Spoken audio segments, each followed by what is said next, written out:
Hi there, it's Tuesday again, and I'm bringing another scrapbook process layout for you. And this is photos of Matthew's third birthday party. And I'm using a cut file from Confessions of a Paper Addict, and it is called Balloons. And I just used some paper from Here and Now. That's a Lori Whitlock design by Echo Park, and some of my scraps. But the large pieces are the Lori Whitlock. So I thought I would take some of my scraps and 6x6 paper pads and back this cut file. And of course, I'm not going to make you watch the whole thing, but I always leave in just a little bit in case people are curious how to back a cut file. But it is a tedious process and does take a little bit of time. And I have pretty much decided that doing it this way is a little harder than if I just use a pencil and flip everything upside down and outline with the pencil the interior of the cut file, and then cut a little bit of space around that so that it will fit in nicely, because every time I do it this way and have chunks hanging off, I seem to either cut into my cut file, or I seem to have it out a little bit from my cut file, and it just doesn't line up as nicely as I would like. So if you're struggling to back cut files, that's kind of how I've learned to do it. Not that I always do it that way, but I've kind of learned through trial and error. And you can see that that last little piece, the very bottom, I had even cut it short, so I had to fill it in. But there it is, it's all filled in, and I used two pieces of that Lori Whitlock paper to be my background, and I backed all of the cut file, and I have that one little stray balloon, and I'm gonna pop up all of those balloons on double-sided foam tape. And I think that this goes perfect with the photos. It is pictures of his balloons and his cake. It's kind of like a mud and tractor mud excavation kind of cake, because he's kind of into tractors and excavators and haulers and dump trucks and things like that, as well as dinosaurs and that sort of thing. So it was kind of a mix mosh of those two things. But I even used, there were like some little toothpick cupcake decorations that my ex-stepmom got from the dollar store, and I even use some of those on the layout. That's what that little semi truck is there at the bottom of the photo. I'm going to end up using that as an embellishment. But I thought I would go through this Vicki Boutin ephemera pack because I've been digging into that lately. It's her original products. I don't remember what the first line is. I just remember it's Vicki Boutin, and I found several labels and some cute little sayings, and one of them is going to make a good title for me that says "Together is a wonderful place to be," and that's going to go at the top, and you're going to see how I put that together after I back my photos. So same thing, just using some of my scraps for the photos and figuring out where I'm going to place that one balloon off to the side. And I do like that there's one little balloon off. Like I said in my previous video, I want it to be a little unbalanced so that it looks more natural. And I think that one little balloon off on the side does that.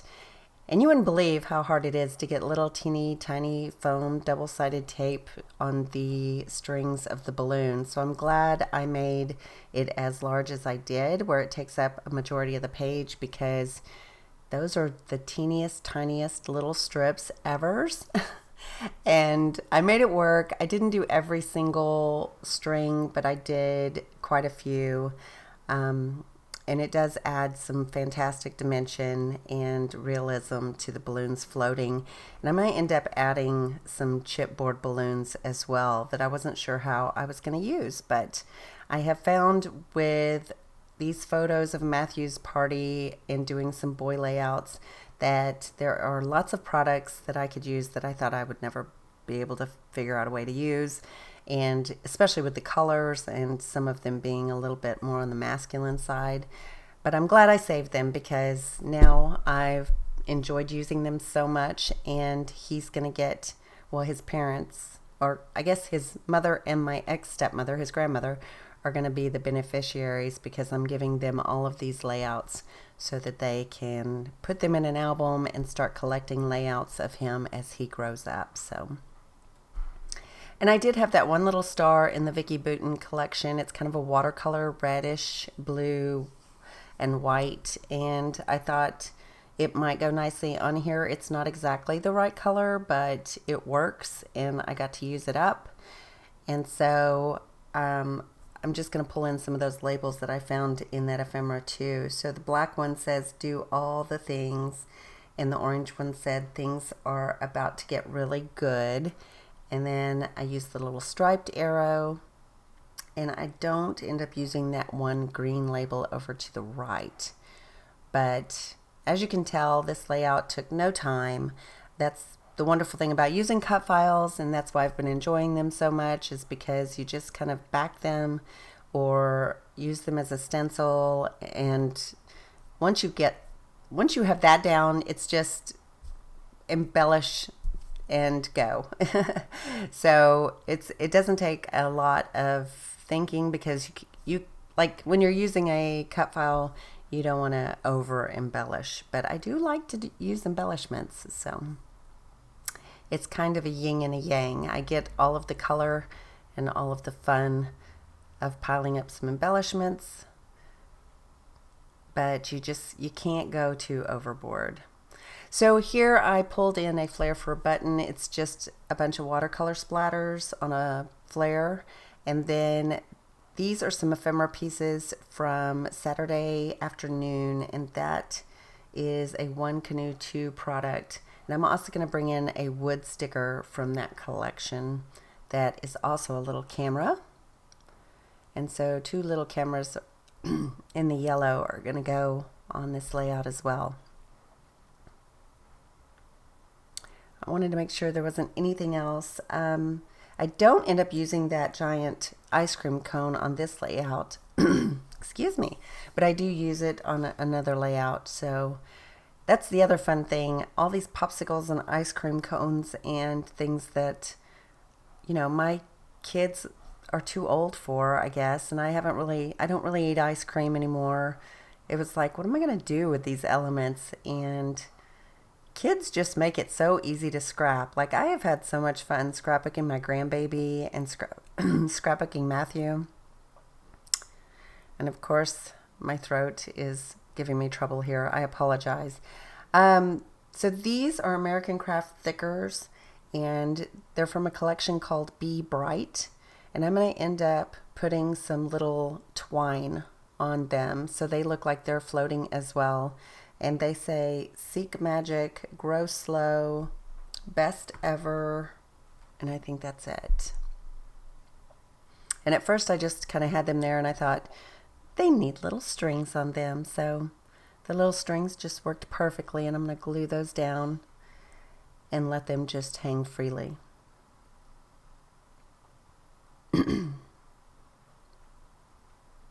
So I have been fortunate, and I've had a little bit of time off work. It's been so incredibly busy at work, and so this last week has been a real joy. I'm going to try to figure out a way. I'm either going to switch companies or go independent. I've got to figure out a way to have less work hours and more money. I mean, I love what I do and I enjoy it very, very much, but the amount of hours that I'm putting in is just absurd. And I kind of took this role as a passion and wanted to work a little bit less and have more freedom in my hours instead of going back to corporate America. And sure enough, I've done very, very well for myself. I mean, I've got a reputation and my calendar is absolutely full, and people are trying to get on my calendar more, and I just can't take any more clients. So hopefully I can find a solution within the next couple of months while I finalize some of the wedding details. And I hope to get all of that and my nutrition license done within the next few months. So stay tuned for that update. So I did glue down that little semi truck, and I pulled in some old freckled fawn puffy stars and hearts and added those around the page. And then I'm also going to pull from, this is really old stash, but it is Queen and Company, and it is going to be some Goosebumps, and they're called Twinkle Stars. And I'm not sure where those little ones came from, but you're going to see the close-ups here. The Twinkle Stars are very dimensional, and they actually do look like glittery twinkle stars. So they worked out perfect in addition to the other freckle fawn stars. But that's it. I appreciate you. I hope you had a fantastic holiday, and I'll have another video for you soon. Ta-ta for now. Bye.